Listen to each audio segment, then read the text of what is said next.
வணக்கம். பொதிகை செய்திகளுக்காக ரங்கநாதன். தலைப்புச் செய்திகள். இடைத்தரகர்கள் இன்றி விவசாயிகள் கூடுதல் லாபம் அடைய இணையதளம் மூலமான விற்பனையை ஊக்குவிக்கிறது மத்திய அரசு. விவசாயிகளுக்கு ஆண்டொன்றிற்கு 6000 ரூபாய் உதவித்தொகை வழங்கும் திட்டத்தை தொடங்கி வைத்து பிரதமர் மோடி உரை. தீவிரவாதத்தை ஒடுக்க சாதி, இன, மத வேறுபாடுகளை மறந்து உறுதியுடன் செயல்பட வேண்டும். மனதின் குரல் உரையில் பிரதமர் நரேந்திர மோடி வேண்டுகோள்.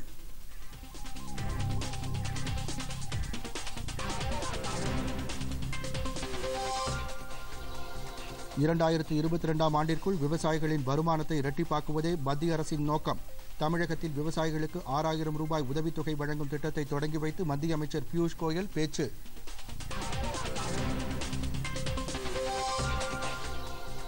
தமிழகம் முழுவதும் 71 லட்சம் மரக்கன்றுகள் நடும் திட்டம் முதலமைச்சர் எடப்பாடி பழனிசாமி தொடங்கி வைத்தார்.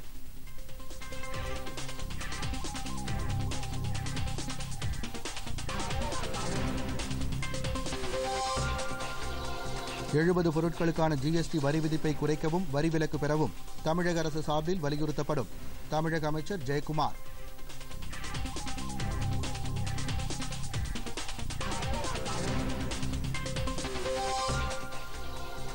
விசாகப்பட்டினத்தில் இன்று இந்தியா ஆஸ்திரேலியா அணிகளுக்கு இடையே முதலாவது 20 ஓவர் கிரிக்கெட் போட்டி.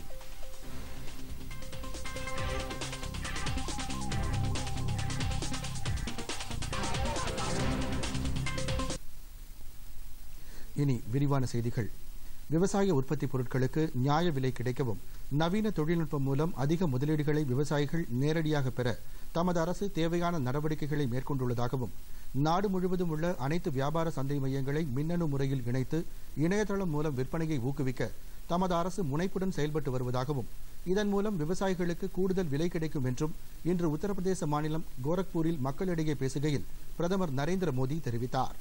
இந்நிகழ்ச்சியில் கிசான் சம்மான் திட்டத்தை தொடங்கி வைத்த பிரதமர் நாடு முழுவதும் விவசாய வளத்தை மேம்படுத்தும் வகையில் இத்திட்டம் உருவாக்கப்பட்டுள்ளதாக தெரிவித்தார்.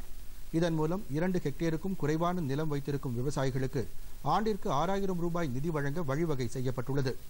நவீன தொழில்நுட்பத்தை பயன்படுத்தி விவசாயிகளின் உற்பத்தி செலவை குறைக்கவும் அவர்களின் விளைபொருட்களுக்கு நியாய விலை கிடைக்கவும் தமது அரசு முயற்சிகளை மேற்கொண்டு வருவதாக அவர் தெரிவித்தார். நாடு முழுவதும் உள்ள சந்தைகளை ஆன்லைன் மூலம் இணைத்து அதன் மூலம் எங்கு வேண்டுமானாலும் தங்கள் பொருட்களை விவசாயிகள் சந்தைப்படுத்த முயற்சிகள் மேற்கொள்ளப்பட்டு வருவதாக கூறிய அவர் விவசாயிகளுக்கு வழங்கப்படும் ஊக்கத்தொகை அவர்களது வங்கிக் கணக்கிற்கு நேரடியாக செல்வதால் அவர்கள் பெரும் பயன்பெறுவதாக குறிப்பிட்டார். விவசாய பொருட்களுக்கு குறைந்தபட்ச விலை கிடைக்க மத்திய பாஜக அரசு பல்வேறு சீரிய முயற்சிகளை மேற்கொண்டு வருவதாக தெரிவித்த அவர் கால மாற்றத்தினால் விவசாயம் பாதிக்கப்படுவதை தடுக்க பயிர் பாதுகாப்பு திட்டத்தை உருவாக்கவும் தாம் உத்தரவிட்டுள்ளதாக பிரதமர் குறிப்பிட்டார். பிரதம மந்திரியின் கிருஷி திட்டத்தின் மூலம் இதுவரை 1 லட்சம் கோடி ரூபாய் செலவு செய்யப்பட்டுள்ளதாக தெரிவித்த அவர் சுமார் 99 திட்டங்கள் கையெடுக்கப்பட்டு அதில் 70 திட்டங்கள் முடியும் தருவாயில் உள்ளது என்றும் பிரதமர் நரேந்திர மோடி கூறினார். உத்தரப்பிரதேச மாநிலம் கோரக்பூரில் நடைபெற்ற விழாவில் கலந்து கொண்ட பிரதமர் திரு நரேந்திர மோடி இந்த திட்டத்தை அறிமுகப்படுத்தி பயனடையும் விவசாயிகளுக்கு சான்றிதழ்களை வழங்கினார். இந்த விழாவில் உத்தரப்பிரதேச மாநில முதலமைச்சர் யோகி ஆதித்யநாத் உள்ளிட்ட பலர் கலந்து கொண்டனர்.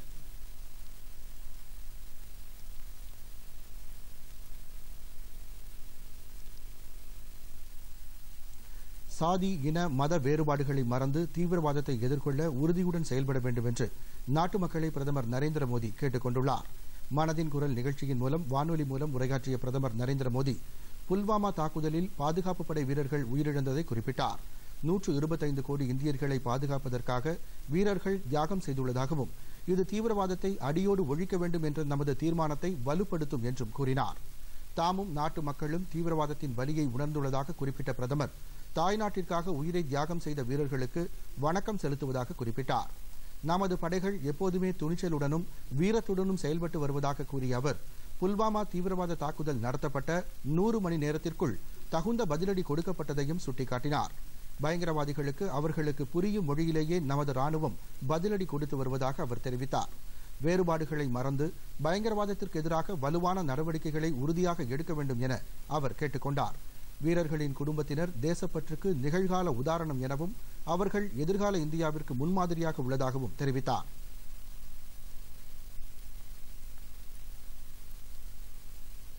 उसको जाने, समझने का प्रयास करें। देशभक्ति क्या होती है, त्याग तपस्या क्या होती है, उसके लिए हमें इतिहास की पुरानी घटनाओं की ओर जाने की जरूरत नहीं पड़ेगी।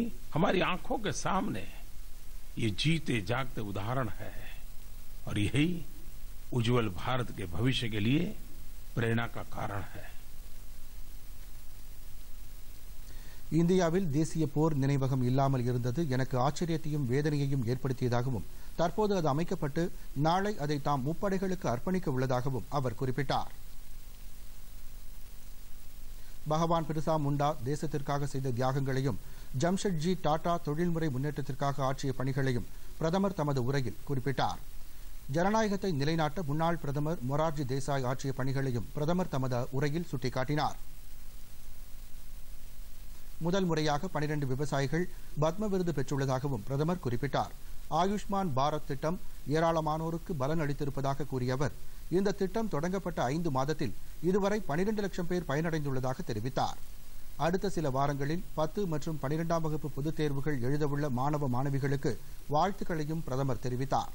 மன் கி பாத் நிகழ்ச்சி தமக்கு மிகச்சிறந்த அனுபவமாக அமைந்துள்ளது என்று குறிப்பிட்ட பிரதமர் விரைவில் தேர்தல் வரவுள்ளதால் 3 மாதங்களுக்கு பிறகே தம்மால் மன் கி பாத் நிகழ்ச்சியில் பேச முடியும் என்றும் இன்னும் பல ஆண்டுகளுக்கு இந்த நிகழ்ச்சியில் பேச முடியும் என்ற நம்பிக்கை உள்ளது எனவும் பிரதமர் கூறினார். लोकतंत्र का सबसे बड़ा उत्सव होता है। अगले 2 महीने हम सभी चुनाव की गहमा-गहमी में व्यस्त होंगे।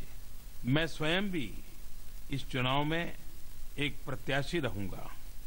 स्वस्थ लोकतांत्रिक परंपरा का सम्मान करते हुए अगली मन की बात मई महीने के आखिरी रविवार को होगी, यानी कि मार्च महीना, अप्रैल महीना और पूरा मई महीना, ये 3 महीने की सारी हमारी जो भावनाएं हैं उन सबको मैं चुनाव के बाद एक नए विश्वास के साथ, आपके आशीर्वाद की ताकत के साथ फिर एक बार मन की बात के माध्यम से हमारी बातचीत का सिलसिला का आरंभ करूंगा और सालों तक आपसे मन की बात करता रहूंगा।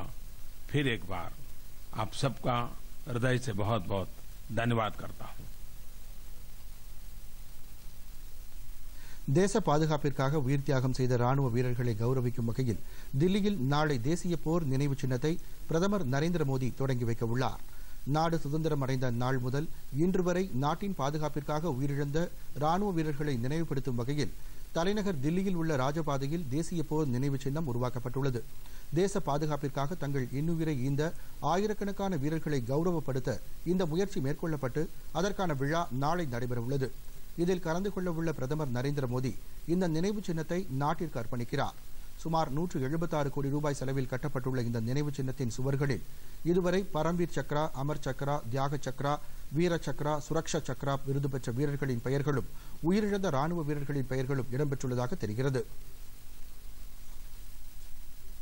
பிரதம மந்திரி கிசான் சம்மான் நிதி திட்ட நிகழ்ச்சியில் பேசிய மத்திய அமைச்சர் பியூஷ் கோயல் 2 ஏக்கர் நிலம் வைத்திருக்கும் விவசாய குடும்பங்களுக்கு ஆண்டொன்றிற்கு 6000 ரூபாய் உடனடியாக வழங்கப்படும் என்றும் முதல் தவணையாக ரூபாய் 2000 வழங்கப்படும் என்றும் இதற்கென ஆண்டொன்றிற்கு 75,000 கோடி ரூபாய் மத்திய அரசு செலவு செய்ய இருப்பதாகவும் இதன் மூலம் 6000 முதல் 12,000 கோடி சிறு விவசாயிகள் பயனடைவார்கள் என்று தெரிவித்தார்.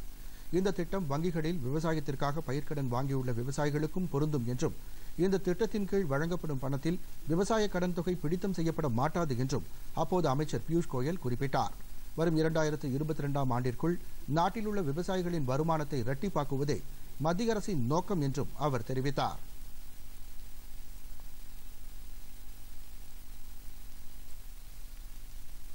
பிரதம மந்திரியின் கிசான் சம்மான் நிதி திட்டத்தின் கீழ் முதல் தவணைக்கான நிதி வழங்கும் விழா சென்னை கால்நடை மருத்துவ பல்கலைக்கழக வளாகத்தில் இன்று நடைபெற்றது. இந்நிகழ்ச்சியில் ஆளுநர் பன்வாரிலால் புரோஹித், மத்திய ரயில்வே துறை அமைச்சர் பியூஷ் கோயல், மத்திய இணையமைச்சர் பொன் ராதாகிருஷ்ணன், பிஜேபி மாநில தலைவர் தமிழிசை சவுந்தரராஜன், பிஜேபி மாநில செயலாளர் வானதி சீனிவாசன், விவசாயிகள் உட்பட பலரும் கலந்து கொண்டனர்.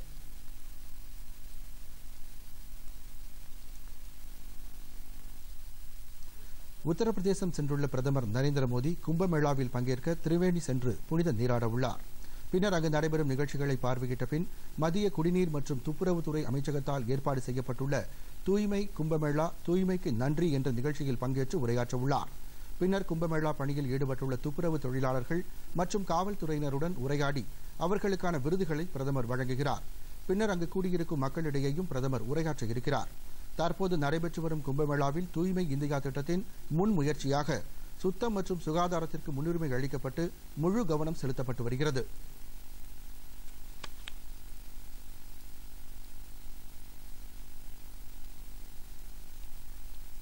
ஜார்க்கண்ட் மாநிலத்தில் பாதுகாப்பு படையினருடன் நடந்த துப்பாக்கிச் சண்டையில் மாவோயிஸ்டுகள் 3 பேர் கொல்லப்பட்டனர்.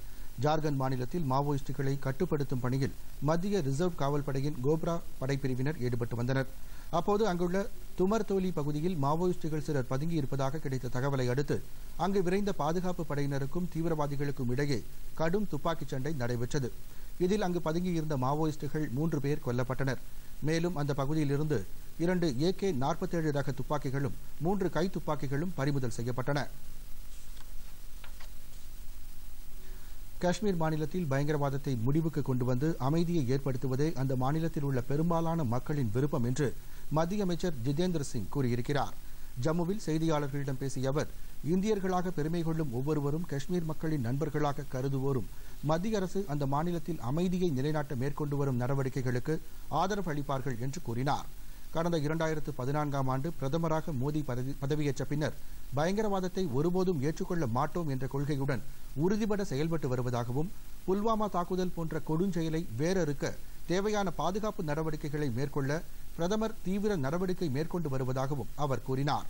இந்த விவகாரத்தில் மக்கள் ஜனநாயக கட்சித் தலைவர் மெஹபூபா முஃப்தி, தேசிய மாநாட்டுக் கட்சி துணைத் தலைவர் ஒமர் அப்துல்லா ஆகியோர் தெரிவித்து வரும் குற்றச்சாட்டுகளை அப்போது அவர் மறுத்தார். அரசியல் நோக்கங்களுக்காக எந்த நடவடிக்கையும் எடுக்க முடியாது என்று குறிப்பிட்ட ஜிதேந்திர சிங், பயங்கரவாதத்திற்கு எதிரான செயல்பாட்டையே மத்திய அரசு தீவிரமாக எடுத்து வருகிறது என்றார். இஸ்லாமிய நாடுகள் கூட்டமைப்பான OIC அமைப்பின் கூட்டம் அபுதாபியில் அடுத்த வாரம் நடைபெறவுள்ளது. இந்த கூட்டத்தில் இந்தியா சார்பில் முதல் முறையாக மத்திய வெளியுறவுத்துறை அமைச்சர் சுஷ்மா ஸ்வராஜ் பங்கேற்க அழைப்பு விடப்பட்டுள்ளது. இதையடுத்து OIC அமைப்பின் கூட்டத்தில் சுஷ்மா ஸ்வராஜ் கலந்து கொண்டு உரையாற்றுகிறார். இஸ்லாமிய நாடுகள் அல்லாத ஒரு நாட்டின் தலைவருக்கு இந்த கூட்டத்தில் பங்கேற்க அழைப்பு அனுப்பப்பட்டிருப்பது இதுவே முதல் முறையாகும். அதன்படி சுஷ்மா ஸ்வராஜ் சிறப்பு விருந்தினராக கலந்து கொண்டு மார்ச் 1 மற்றும் 2ஆம் தேதிகளில் நடைபெறும் OIC நாடுகளின் வெளியுறவு அமைச்சர்கள் பங்கேற்கும் 46வது கூட்டத்தில் உரையாற்றுகிறார். ஐக்கிய அரபு எமிரேட்ஸின் வெளியுறவு அமைச்சர் ஷேக் அப்துல்லா பின் சையத் அல் நஹ்யான் அழைப்பின் பேரில் மத்திய அமைச்சர் சுஷ்மா ஸ்வராஜ் இந்த கூட்டத்தில் பங்கேற்க இருப்பதாக வெளியுறவு அமைச்சக அறிக்கை தெரிவிக்கிறது. இந்தியாவுக்கு அழைப்பு விடப்பட்டிருப்பதை வெளியுறவு அமைச்சகம் வரவேற்றுள்ளது. இந்திய விமானப்படையின் மாற்றங்களுக்கு ஏற்ப ஒவ்வொரு காலத்திலும் ஏராளமான போர் விமானங்கள் தேவைப்படுவதாக பாதுகாப்புத்துறை அமைச்சர் நிர்மலா சீதாராமன் தெரிவித்திருக்கிறார். அகமதாபாத்தில் ரஃபேல் விமான ஒப்பந்த முக்கியத்துவம் மற்றும் இந்திய தேசிய பாதுகாப்பு என்ற தலைப்பில் நடைபெற்ற கருத்தரங்கில் பேசிய அவர், கடந்த 2001ஆம் ஆண்டிற்கு பின்னர் விமானப்படையில் பல்வேறு மாற்றங்கள் ஏற்பட்டுள்ளதாகவும் தற்போது வரை 126 விமானங்களை வாங்க இந்தியா முடிவு செய்திருப்பதாகவும் கூறினார்.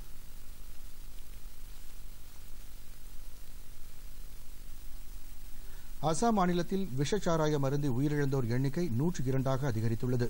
மேலும் 200 பேர் மருத்துவமனையில் சிகிச்சை பெற்று வருகின்றனர். உயிரிழந்தோரில் பெரும்பாலானவர்கள் கோலாகட் மாவட்டத்தைச் சேர்ந்தவர்கள் என்று காவல்துறையினர் தெரிவித்தனர். சிகிச்சை பெறுவோரில் பலரின் நிலைமை கவலைக்கிடமாக உள்ளதால் உயிரிழப்பு அதிகரிக்க வாய்ப்புள்ளதாக காவல்துறை உதவி ஆணையர் தெரிவித்துள்ளார். இந்த சம்பவத்தில் உயிரிழந்தோர் குடும்பத்திற்கு தலா 2 லட்சம் ரூபாய் நிதியுதவி வழங்க அசாம் மாநில அரசு உத்தரவிட்டுள்ளது. சிகிச்சை பெறுவோருக்கு தலா 50,000 ரூபாய் வழங்கவும் உத்தரவிடப்பட்டுள்ளது. இதற்கிடையே ஜோர்ஹாத் அரசு மருத்துவமனையில் சிகிச்சை பெற்று வருவோரை நேற்று முதலமைச்சர் சர்பானந்தா சோனோவால் நேரில் சென்று பார்வையிட்டு ஆறுதல் கூறினார்.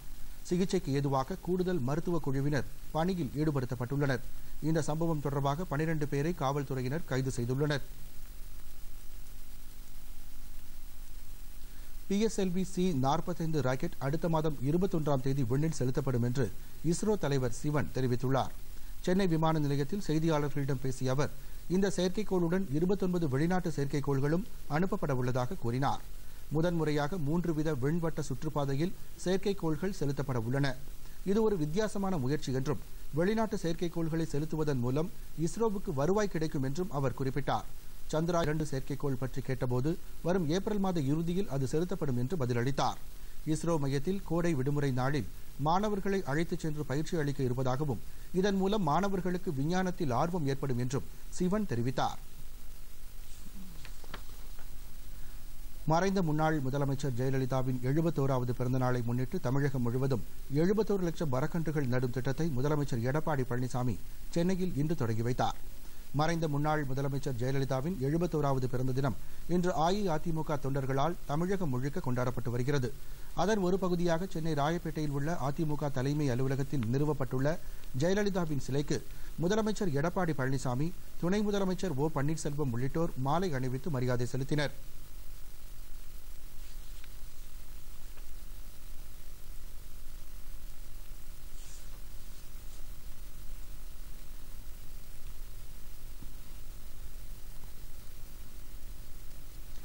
தமிழக அரசு சார்பில் 71 லட்சம் மரக்கன்றுகள் நடும் திட்டத்தை சென்னை காமராஜர் சாலையில் உள்ள பாரதிதாசன் சிலை அருகே முதலமைச்சர் இன்று தொடங்கி வைத்தார்.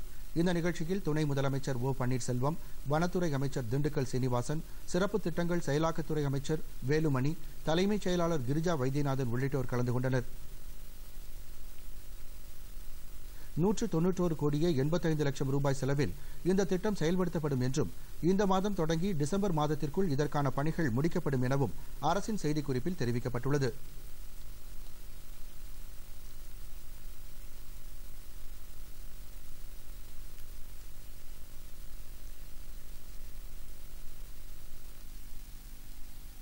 ஜெயலலிதாவின் பிறந்த நாளை முன்னிட்டு பிரதமர் மோடி டுவிட்டரில் வெளியிட்டுள்ள பதிவில், ஜெயலலிதாவின் பிறந்த நாளில் அவருக்கு மரியாதை செலுத்துவதாகவும் தமிழகத்தின் வளர்ச்சிக்காக அவர் அளித்த பங்களிப்பு பல தலைமுறைகளுக்கும் நினைவு கூறப்படும் என்றும் கூறியுள்ளார்.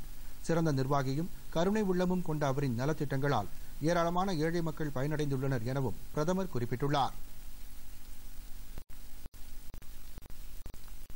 தமிழகத்தின் ஏழை மக்களுக்கும் பின்தங்கிய மக்களுக்கும் சேவை செய்ய வேண்டும் என்ற எண்ணத்துடனும் மன உறுதியுடனும் பணியாற்றியவர் ஜெயலலிதா எனவும் அவரது சேவைகள் என்றென்றும் நினைவு கூறப்படும் எனவும் பிஜேபி தேசிய தலைவர் அமித்ஷா கூறியுள்ளார்.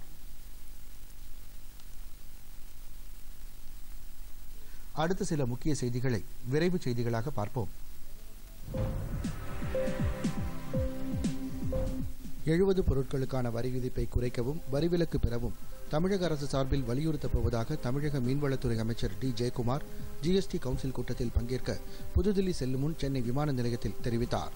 தீப்பெட்டிகளுக்கான ஜிஎஸ்டி வரி விதிப்பை 12% குறைக்கவும், ரியல் எஸ்டேட் துறையில் மலிவான விலையில் அனைவருக்கும் வீடு கிடைக்கும் வகையில் ஜிஎஸ்டி வரியை 5% குறைக்க வலியுறுத்த உள்ளதாக கூறினார். வரும் நாடாளுமன்றத்திற்கான தேர்தல் அறிக்கை தமிழக மக்களின் எதிர்பார்ப்பை நிறைவேற்றும் வகையில் தயாரிக்கப்படும் என்றார்.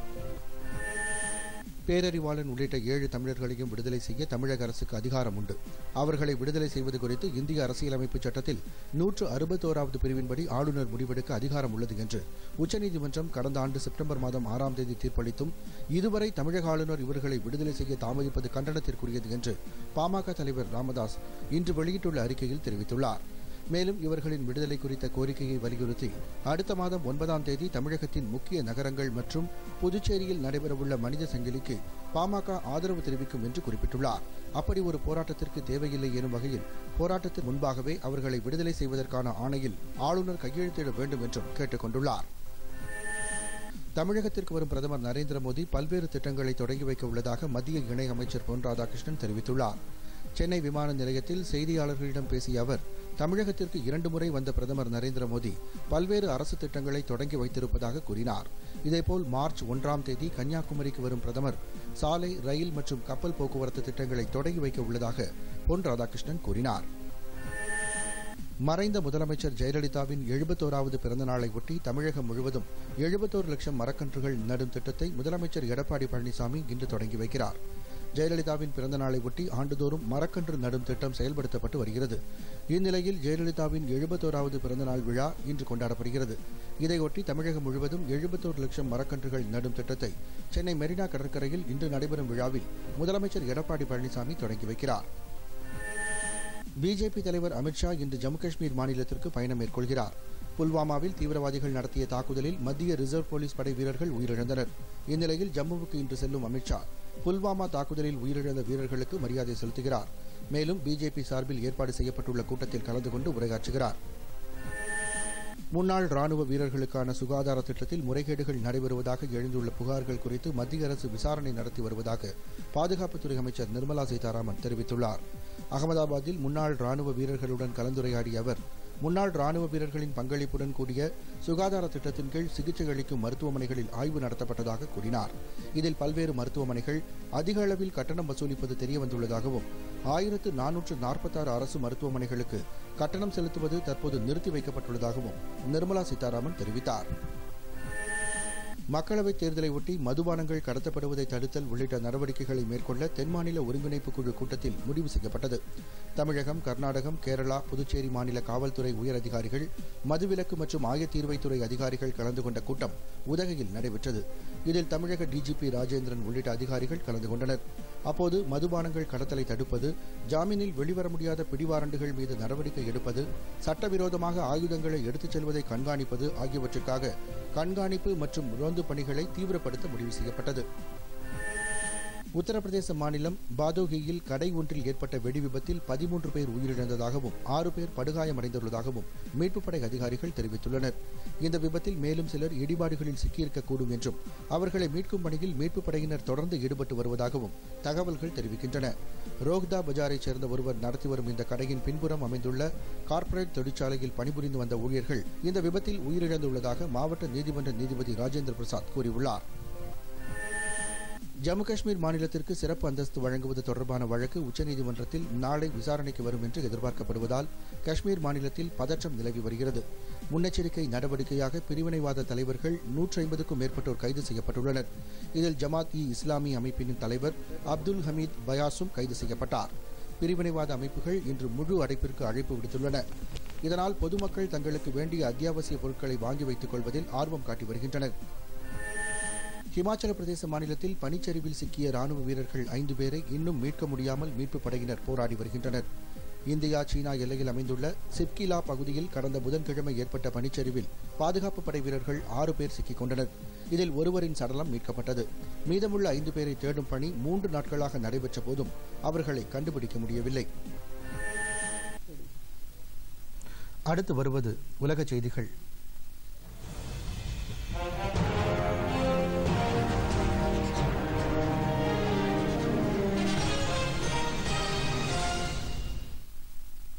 கொலம்பியா நாட்டுடன் அனைத்து ராஜாங்க உறவுகளையும் முறித்துக் கொண்டுவிட்டதாக வெனிசுலா அதிபர் நிக்கோலஸ் மதுரோ தெரிவித்துள்ளார்.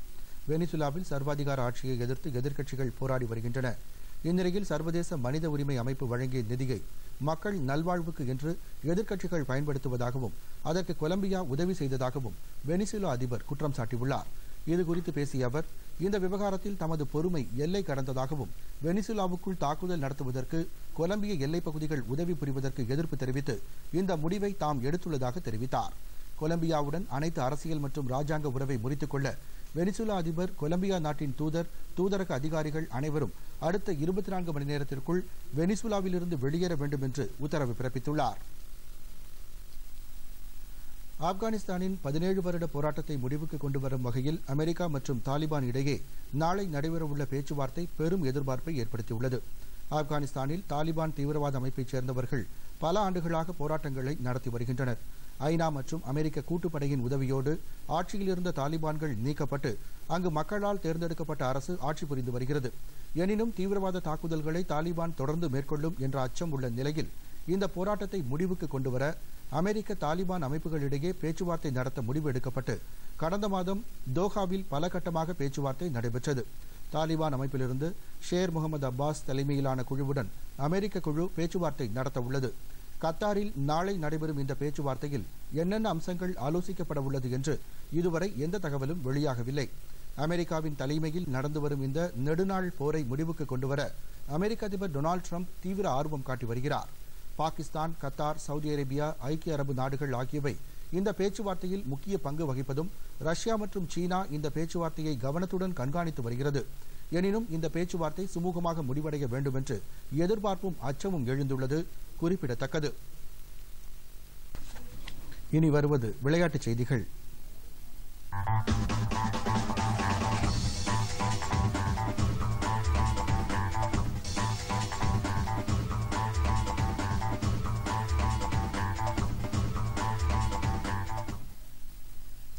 இந்தியா, ஆஸ்திரேலியா அணிகளுக்கிடையே முதலாவது 20 ஓவர் கிரிக்கெட் போட்டி விசாகப்பட்டினத்தில் இன்று நடைபெறவுள்ளது. ஆஸ்திரேலிய அணி இந்தியாவில் சுற்றுப்பயணம் செய்து 2 20 ஓவர் போட்டிகளிலும் 5 ஒருநாள் போட்டித் தொடரில் விளையாட உள்ளது. முதலாவது 20 ஓவர் போட்டி விசாகப்பட்டினத்தில் இன்று இந்திய நேரப்படி இரவு 7 மணிக்கு தொடங்குகிறது. இரண்டாவது போட்டி வரும் 27ஆம் தேதி பெங்களூருவில் நடைபெறவுள்ளது. இதன்பின் நடைபெறவுள்ள 5 ஒருநாள் போட்டிகளின் முதலாவது ஆட்டம் அடுத்த மாதம் 2ஆம் தேதி ஹைதராபாத்தில் நடைபெறுகிறது. கடந்த 2 ஒருநாள் போட்டிகளிலும் 20 ஓவர் போட்டிகளிலும் விளையாடாத கேப்டன் விராட் கோலி ஆஸ்திரேலியாவுக்கு எதிரான இன்றைய போட்டியில் விளையாட இருக்கிறார்.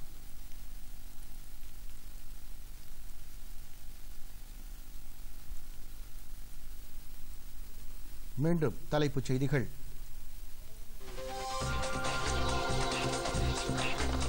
இடைத்தரகர்கள் இன்றி விவசாயிகள் கூடுதல் லாபம் அடைய இணையதளம் மூலமான விற்பனையை ஊக்குவிக்கிறது மத்திய அரசு. விவசாயிகளுக்கு ஆண்டொன்றிற்கு 6000 ரூபாய் உதவித்தொகை வழங்கும் திட்டத்தை தொடங்கி வைத்து பிரதமர் மோடி உரை. தீவிரவாதத்தை ஒடுக்க சாதி, இன, மத வேறுபாடுகளை மறந்து உறுதியுடன் செயல்பட வேண்டும். மனதின் குரல் உரையில் பிரதமர் நரேந்திர மோடி வேண்டுகோள்.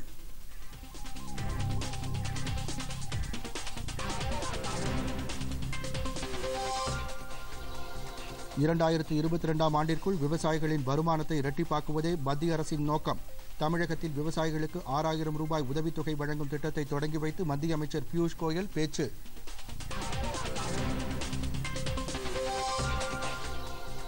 தமிழகம் முழுவதும் 71 லட்சம் மரக்கன்றுகள் நடும் திட்டம் முதலமைச்சர் எடப்பாடி பழனிசாமி தொடங்கி வைத்தார்.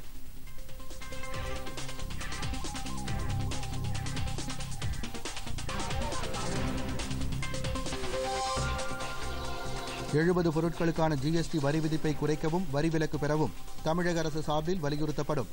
தமிழக அமைச்சர் ஜெயக்குமார்.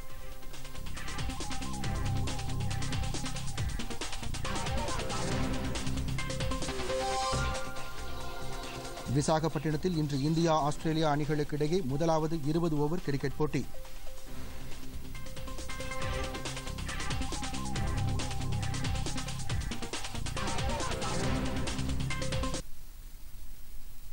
பொதிகை செய்திகளை யூடியூபில் தமிழ் நியூஸ் தூர்தர்ஷன் என்ற சேனலிலும், ட்விட்டரில் Tamil news Doordarshan @DD news Chennai என்ற பக்கத்திலும் காணலாம்.